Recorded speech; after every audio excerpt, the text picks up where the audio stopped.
বৃষ্টির দিনে বাসায় নতুন অতিথির আগমন। চলেন আজকে আমি আপনাদের সাথে শেয়ার করি বৃষ্টির দিনে যখন আমার বাসায় নতুন অতিথি আসে তখন আমি তাকে কিভাবে যত্ন করি, পাশাপাশি কিভাবে তাদেরকে আপ্যায়ন করি। হ্যালো এভরিওয়ান, সবাই আসসালামু আলাইকুম। সবাই কেমন আছেন? আশা করি আপনারা সবাই অনেক অনেক অনেক বেশি ভালো আছেন।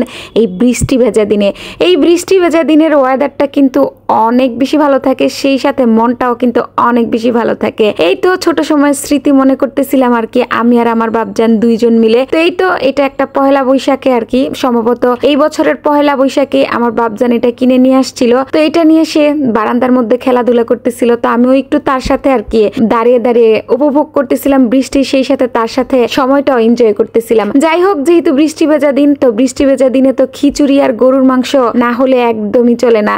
তো এই তো সকাল সকালই কিন্তু আজকে একদম গরুর মাংস বসিয়ে দিছি, তো সেই সাথে খিচুড়িও রান্না করব। আর আজকে কিন্তু একদম রান্না বান্না সকাল সকালই বসাইছি, মানে একদম লেট করিনি, 10টা বা 10:30টার দিকে বসিয়ে দিছিলাম আর কি, একদম সকাল সকাল। তো আমি কিন্তু নাস্তাও এখনো করিনি, তো নাস্তাও করব আর কি। তো খিচুড়িটা আর গরুর মাংসটা বসিয়ে তারপর নাস্তাটা করে নিব। আরাফ আর আরাফের বাপ দুইজনের তো নাস্তা অলরেডি দিয়ে দিছি। তো এই তো আমি যেহেতু লেটকা খিচুড়ি রান্না করব, তো আমার কাছে না গরুর মাংস একদম পাতলা পাতলা করে রান্না করে একদম বেশি করে ঝোল দিয়ে এরকম লেটকা খিচুড়ি খেতে ভীষণ ভালো লাগে। আর আজকে একদম একা হাতেই সব কাজকর্ম করতে হইতেছে, কারণ আমাকে যে কাজে সাহায্য করে আর কি সে এখনো আসেনি। তো এই দিক দিয়ে কিন্তু আমার গরুর মাংসটা অলরেডি কষানো কমপ্লিট হয়ে গেছে। একটা ডিম সিদ্ধ করে নিছিলাম আর কি, হাঁসের ডিম। তো কালকে রাতের ভাত ছিল, তো ভাবলাম একটু পান্তা ভাত খাই, যেহেতু এখনো নাস্তা করিনি। তো এই তো দেখলাম গরুর মাংসটাও হয়ে গেছে আর কি, প্রায়। তো কষানো থেকে গরুর মাংস নিয়ে নিলাম, সেই সাথে শুকনা মরিচ একদম লবণ দিয়ে ভালো করে ডোলে একটা পেঁয়াজ নিয়ে নিলাম। একদম পুরাই অমৃত, মানে এর টেস্ট যে কি লেভেলের ভয়ঙ্কর মজা, সেটা আপনারা যদি কখনো না খেয়ে থাকেন তাহলে বুঝবেন না। জীবনে একবার হলেও কিন্তু গরুর মাংস দিয়ে মানে পান্তা ভাত ট্রাই অবশ্যই করবেন। এই তো গরুর মাংসটা যেহেতু একদম সিদ্ধ হয়ে গেছে, তো আমি কষানোতেই সিদ্ধ করে ফেলি সব সময়। তো একটু আলু দিয়ে দিলাম, আলু দিয়ে এখন তো একদম এক গাদা ঝোল দিয়ে দিব। মাংসটার একদম পাতলা পাতলা ঝোল থাকবে আর কি, যেহেতু ওই যে লেটকা খিচুড়ি, লেটকা খিচুড়ির সাথে পাতলা ঝোল গরুর মাংস না হলে তো আমাদের চলেই না।